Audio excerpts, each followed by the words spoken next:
Hey guys, welcome back to the channel, and today we finally got to see the news we've been waiting for.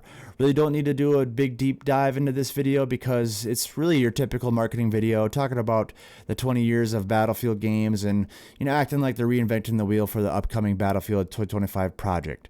One thing I really did like though is seeing some of these big names from previous Battlefield titles, talking about how important the Battlefield series is to them and the community, so it kind of gives me hope how serious they are. But again, with the corporate news in the background, we got to be careful they don't stab us in the back. They obviously go over the Battlefield Studios where, the primary focus are going to be obviously DICE providing the multiplayer experiences like they've been doing for the longest time.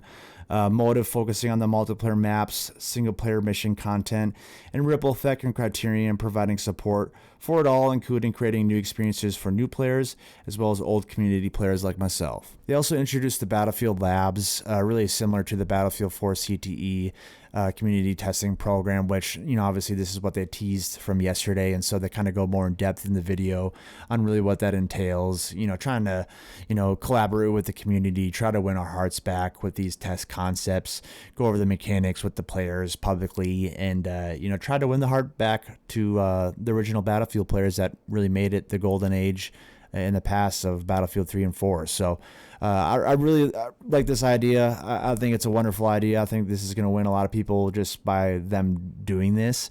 Because obviously they're trying to improve on what the real authentic Battlefield that everyone's looking for again, that they kind of lost touch with. So, and they were saying how critical phase in development this is. It's pre-alpha. So, with all the feedback that they're looking for, they stated multiple times, we want to build this together. I guess one really surprising thing, I thought it was going to be, kind of limited to PC, but from the website, it actually says that, it's also open for PlayStation 5, with the Plus subscription required, and Xbox Series X and S, with the Game Pass Core Live Gold required. So I really was surprised about that it was going to be floating to console as well.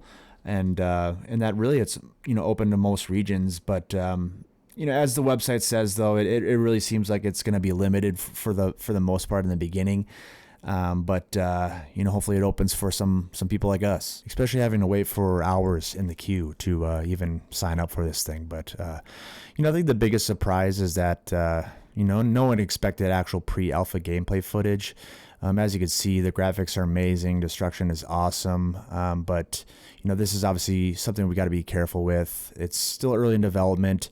This is obviously staged gameplay footage, nothing like core gameplay footage from previous titles like Battlefield 3 and 4 gameplay trailers. But, again, this is early development stages. So, wouldn't expect more about any stage gameplay included today. But again, it was a surprise to actually see something. So, but I think we're heading in the right direction. This looks great. But I still think we need to get our hands on this, voice our critiques as a community, and build it together like they said in this video earlier this morning. So if you do like the video though, like and subscribe. I'm going to continue try to covering Battlefield 2025 news. If I do get my hands on community testing, unfortunately I read some of the guidelines that there's an NDA form provided with it, so won't be able to say much anything further. But if you do like the video, there's plenty more coming, but I'll see you in the next one.